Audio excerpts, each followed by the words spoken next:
அகிலம் போற்றும் அலங்கார அன்னையின் அன்பு பக்தர்களே, உங்கள் அனைவருக்கும் அலங்கார அன்னையின் பரிந்துரையின் வாயிலாக இறைவனின் அருளும் சமாதானமும் உண்டாவதாக.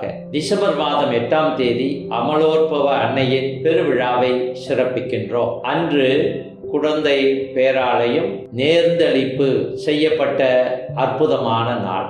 பிரியமானவர்களே, கும்பகோணத்திற்கு ஒரு தனி சிறப்பு உண்டு. இது கோவில்களின் மாநகரம்.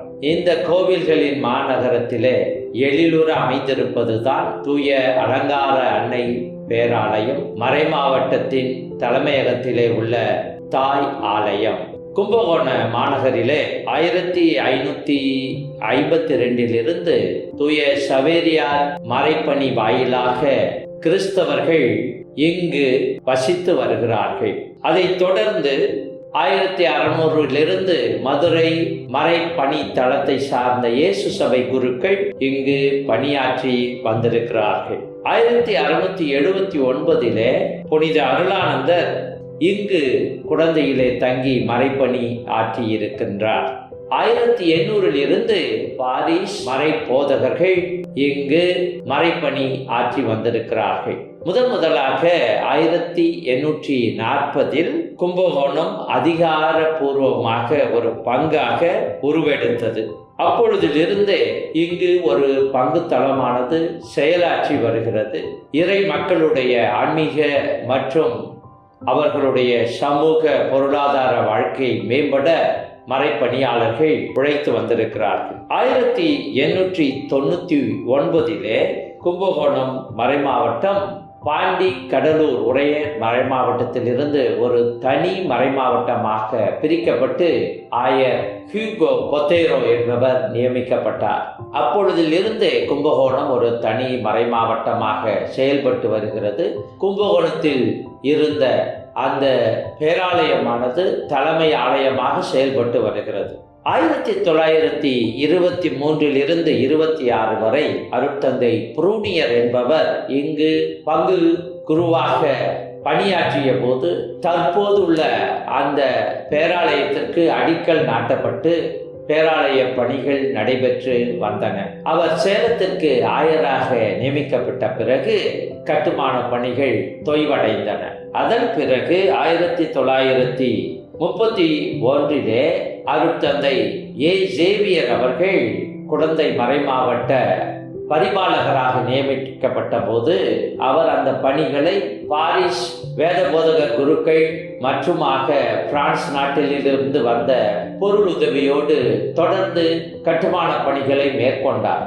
அதன் பிறகு 1931 அருட்தந்தை பீட்டர் பிரான்சிஸ் நமது மறைமாவட்டத்தை சார்ந்தவர் ஆயராக நியமிக்கப்பட்டார். அப்போது பேராலய பணிகள் துரிதப்படுத்தப்பட்டு 1936 டிசம்பர் 8ஆம் தேதி ஆயிரக்கணக்கான பக்தர்கள் புடைசூழ இந்த பேராலயமானது நேர்ந்தளிக்கப்பட்டது. அதன் பிறகு இந்த பேராலயத்தை மறைமாவட்ட நூற்றாண்டு விழாவின் போது 1999 பேராலயத்தின் பீடமானது எழிலுற அமைக்கப்பட்டது. அப்போது அருட்தந்தை அந்துவான் அவர்கள் பங்கு தந்தையாக பணியாற்றினார். 2017 பேராலயத்தின் உட்புறமும் வெளிப்புறமும் பழுது பார்க்கப்பட்டு அழகாக சீரமைக்கப்பட்டு இப்போது இருக்கின்ற பேராலயத்தின் பீடமானது அழகாக எழிலுற அமைக்கப்பட்டது. அப்போது அருட்தந்தை டி தேவதாஸ் அவர்கள் பங்கு தந்தையாக இருந்தார்கள். ஆலயமானது கட்டப்பட்டதிலிருந்து ஒவ்வொரு ஆண்டும் இந்த நேர்ந்தளிப்பு விழாவை நாம் சிறப்பாக ஆயர் அவர்களுடைய தலைமையிலே திருப்பலி நிறைவேற்றி மறைமாவட்ட மக்களுக்காகவும் பங்கு மக்களுக்காகவும் மன்றாடி வருகின்றோம். இந்த ஆண்டும் டிசம்பர் 8ஆம் தேதி தாயாம் திரு அவை அமலோற்பவ அன்னையின் பெருவிழாவை கொண்டாடுகின்ற வேளையிலே நம்முடைய நேர்ந்தளிப்பு விழாவையும் நாம் சிறப்பாக நமது மறைமாவட்ட ஆயர் மேதகு ஜீவானந்தம் அவர்கள் தலைமையிலே மாலை 6 மணிக்கு திருப்பலியையும் நிறைவேற்ற இருக்கிறோம். இறைமக்கள் உங்கள் அனைவரையும் அன்போடு அழைக்கின்றேன்.